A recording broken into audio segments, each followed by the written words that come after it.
নতুন দিন, নতুন শুরু, নতুন উদ্ধার। কিন্তু আপনারা কি জানেন এই নববর্ষের ইতিহাস শুরু হয়েছিল আজ থেকে প্রায় 400 বছরেরও বেশি সময় আগে। নববর্ষের আমরা যদি ইতিহাস ঘাঁটি তাহলে আমাদের পৌঁছে যেতে হবে সম্রাট আকবরের সময়। সেই সময় কর আদায় করা হতো ইউনান ক্যালেন্ডার বা চন্দ্র ক্যালেন্ডারের মাধ্যমে। কিন্তু সেই কর আদায়ের ক্ষেত্রে যা ফসল তোলার সময়ের সঙ্গে একদমই মিলত না, ফলে কৃষকদের অনেক সমস্যার সম্মুখীন হতে হতো। আর সেই সমস্যাকে সমাধানের জন্য সম্রাট আকবর প্রচলন করেছিলেন বাংলা সঙ্গে এবং তার সঙ্গে হাল খাতার প্রবর্তন করেন। এবং তারপরে খুব সহজেই ফসল তোলা এবং সেই কর প্রদান খুবই সহজ হয়ে যায়।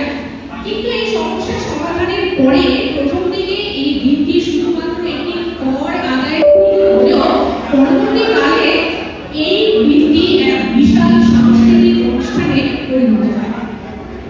পয়লা বৈশাখের অন্যতম প্রধান তাৎপর্য হচ্ছে রিনিউয়াল। রিনিউয়াল মানে পুরনো অভিমানকে ভুলে গিয়ে একসঙ্গে পথ চলা। আপনারা কি জানেন ইউনেস্কো এই দিনটিকে বিশেষভাবে স্বীকৃতি দিয়েছে এবং সেটা কিন্তু আমাদের কাছে সত্যি একটা গর্বের বিষয়। আগে পয়লা বৈশাখ খুব সাধারণভাবে উদযাপন করা হতো এবং গ্রাম বাংলার প্রভাব কিন্তু এই উৎসবের উপর যথেষ্টই ছিল।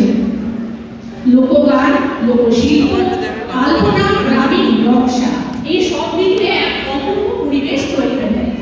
আলপনা কিন্তু এখানে শুধু সৌন্দর্য নয়, প্রতিটি নকশা সৌভাগ্য এবং নতুন সূচনার প্রতীক বহন করে। মেয়েরা মাথায় পড়তেন ফুল, ছেলেরা পরনে পড়তেন পাঞ্জাবি, চারিদিকে আনন্দ এবং উৎসবের সমাবেশ। এখনো এই ঐতিহ্য কিন্তু বজায় রাখা।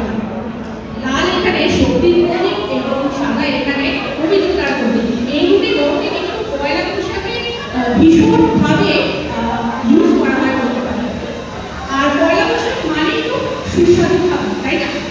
পান্তা ভাত, ইলিশ মাছ, ডাল, লঙ্কা, আচার এসব কিন্তু একটা এই দিনের বিশেষ আকর্ষণ।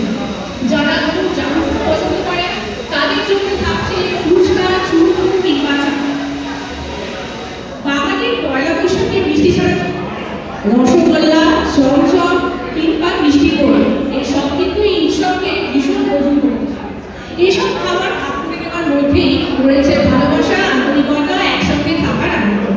এই পয়লা বৈশাখ শুধুমাত্র কিন্তু একটি উৎসব নয়, এটি আমাদের সংস্কৃতির আনন্দ। এই উৎসব আমাদেরকে একত্র করে, নিজেদের শিকড়কে মনে করিয়ে দেয়, ভবিষ্যতে আমাদের এগিয়ে নিয়ে যেতে ভীষণ সাহায্য করে।